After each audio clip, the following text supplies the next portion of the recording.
Hello again.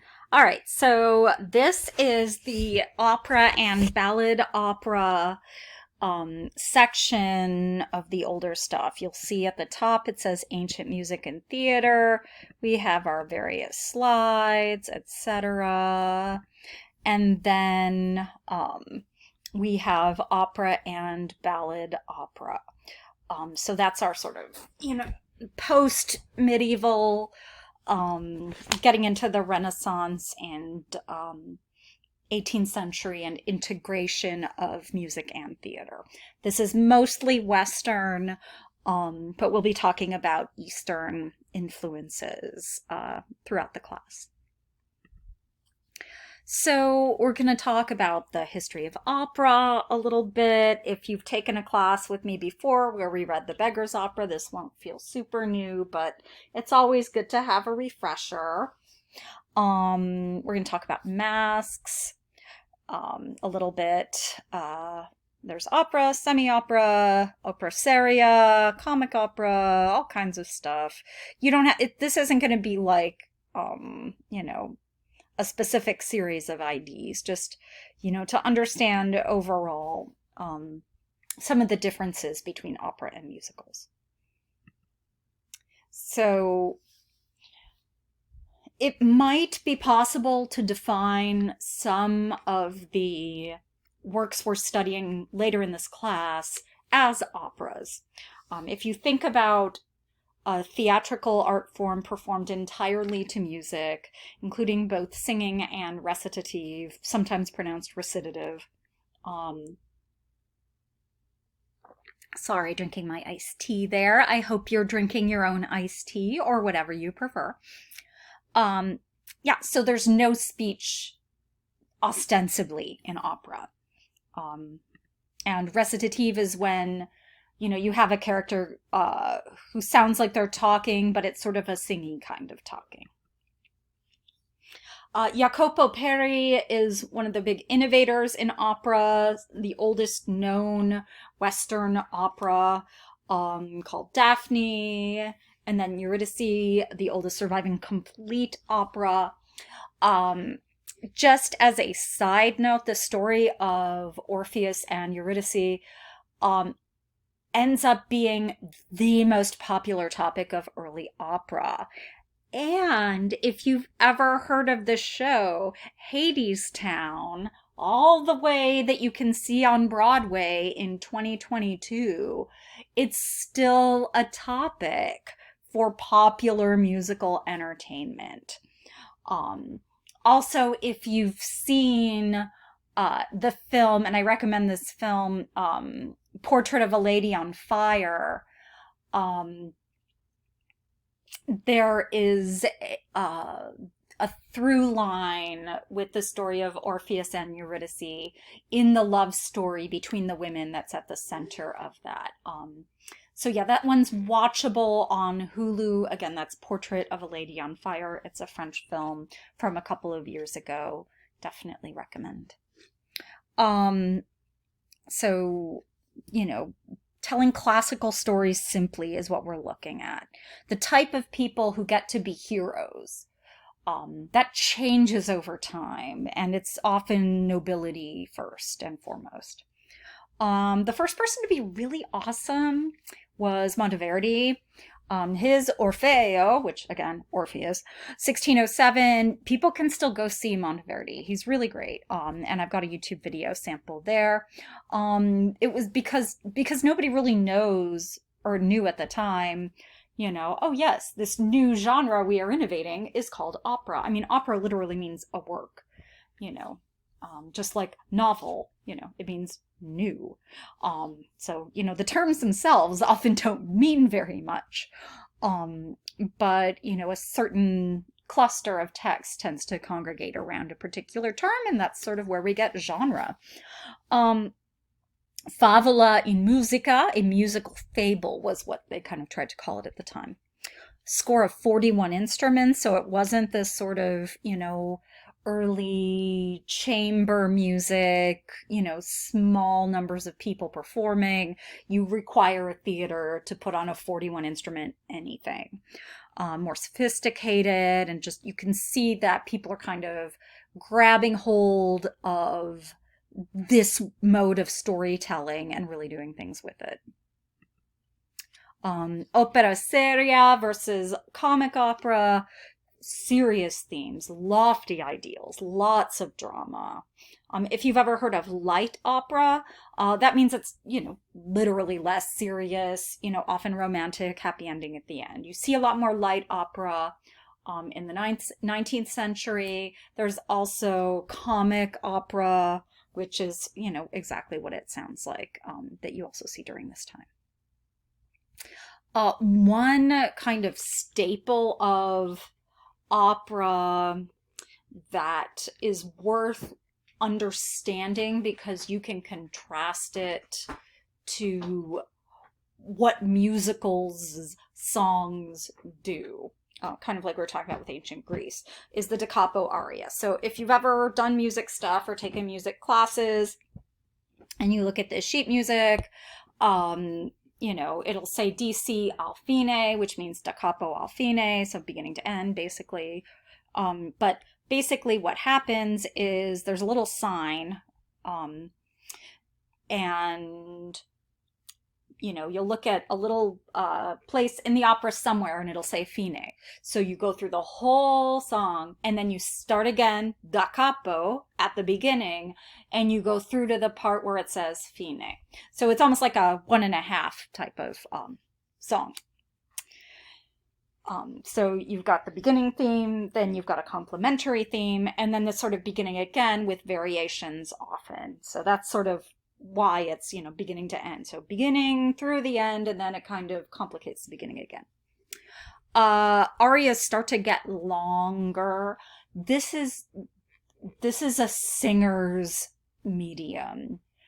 Like, if you are a talented singer, you could look literally any way and have literally no acting talent, and people would still love you for what your voice could do in a song. Voice more than plot, almost always. And so Handel's Messiah is an oratorio, but like the trumpet shall sound is a great example of a da capo aria, and it's in English, and this guy has a really cool baritone. But I mean, the lyrics are just like the trumpet shall sound and the dead shall be raised incorruptible. And that's like 75% of the lyrics, what I've just told you. So, and it's not plot, it's not moving things along. It's this man has a beautiful baritone voice and this is a beautiful trumpet, and let's listen to them. So that's what that is. Sort of kind of parallel to this, we had court masks. Nobles could act, but common people could play comic parts. So it was kind of, was that an integrated stage? I don't think so. It reinforced social hierarchies, but people probably had fun, and more people maybe ate, so good for that, I guess. Reinforced social hierarchies, as I said, but I mean, like, James the First loved this stuff. Early to mid-century. Fancy costumes, visuals were just gorgeous. All the ridiculous stuff people could afford. Set to music. Themes like love and virtue with dancing. Women would sometimes be in their own mask that would respond to the men's mask. So these were kind of like short plays, but with music. And of course, this isn't a gender integrated stage, of course. That happens in the Restoration. So after 1660 in Britain, you have an integrated men and women acting together stage, and most other countries kind of, start to follow along. Yeah, so people like Ben Jonson, if you've ever read stuff like Volpone, The Fox, or The Alchemist. Inigo Jones, who is an incredible architect of the early 1600s in Britain. You can still go and see the Jones-designed banqueting house where some of these masks were performed in London, in Westminster. And that banqueting house was also the place where King Charles I I guess, hung out before they executed him in 1649. So you can actually like exist and breathe and walk in the exact space where he kind of had his last thoughts on that cold January day. It's pretty wild. So here's some examples there. Semi-opera. So this is kind of getting to what we're going to study here. You've got spoken plays, you've got some mask-like entertainments, including music, people like Henry Purcell, who's a well-known composer, Matthew Locke as well, who wrote one called Psyche. So you've got Cupid and Psyche. Again, we're in the sort of classical subjects are there. Things are starting to branch out a bit. You have John Dryden's play, The Indian Queen, and Purcell kind of helps to adapt it. Dryden and John Davenant did an adaptation of The Tempest called The Enchanted Island. So people are realizing that, people like music and acting and singing. The difference, of course, is that this is still kind of like a variety show where, yes, here's the play. Now someone's going to do a little dance and sing something, and now we're back to the play. So it's not quite integrated. Broadside ballads. If you've been in classes with me before, you might have read some of these. They're lots of fun. If you haven't, in terms of working class entertainment in the early modern period, people would go to plays and do all kinds of stuff, but they would also engage with current popular music. You could listen to ballad sellers singing songs for free out on the streets of London.